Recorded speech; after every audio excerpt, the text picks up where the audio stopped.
Hello， 大家好，这里是好玩长姿势的 DIY 汽车养护节目撸车师兄的读评论时间。今天的第一个问题来自于网友，我只有自行车。老哥，我有一辆老奇瑞，你不是说你只有自行车吗？在平路上走还是挺正常的，但是只要路面稍微颠簸一点，方向盘就会传来金属的敲击声。修理厂说是转向机出了问题，要我换一个，是这样的吗？其实这位老哥的问题我之前也遇到过，你不妨让修理厂再给你仔细的检查一下方向盘和转向机连接中间的这个转向管柱，这个管柱上面有一个中间轴，这个轴上面有一个滑行的部分，应该是一个花件的一个结构，你看看是不是这个结构上面已经没有润滑脂了？因为如果这个上面没有润滑脂了，那么就很有可能在颠簸的时候，因为方向机会传递这个轮胎左右的这个颠簸嘛，所以它会导致这个滑行部分出现金属的这种敲击跟磕碰声。解决的方法就是补充一点润滑脂就行，非常的简单。但是这里要注意，你需要使用那种好一点的，并且是那种可以喷射进去的那种润滑脂，最好是原厂的，直接喷到那个滑行的那个部分就 OK 了。来自于网友一问三不知的问题，师兄你好，我有一辆老大众 1.8T 的，已经开了10万公里了，最近在转弯的时候，特别是急转弯的时候，都能够听到底盘上传出来哒哒哒的声音，这是什么情况呢？其实这个问题还是比较常见的，但是还是要去修理厂先把车子升起来检查一下底盘，主要是检查前轮左右传动轴连接处的外球笼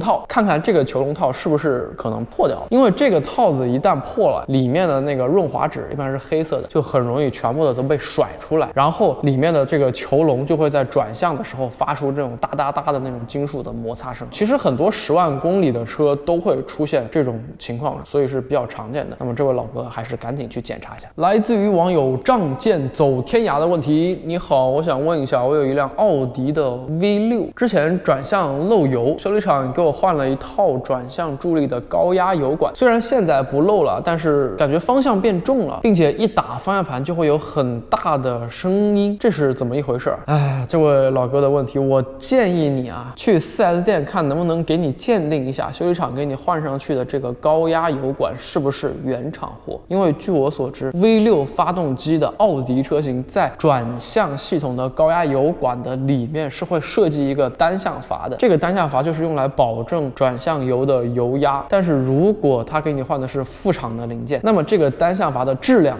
就不好说了。如果单向阀失效了，那么在转向的时候就会出现严重的转向的异响，方向盘非常的沉重，因为油压不足嘛。所以先去鉴定一下这个零件的真伪，然后再去找给你换这个零件的修理厂。以上就是今天撸车师兄读评论的全部问题。如果你有更多关于汽车维修保养甚至改装方面的问题，欢迎在下方留言区评论，和我以及大家一起来互动。我们下期节目再见，拜拜。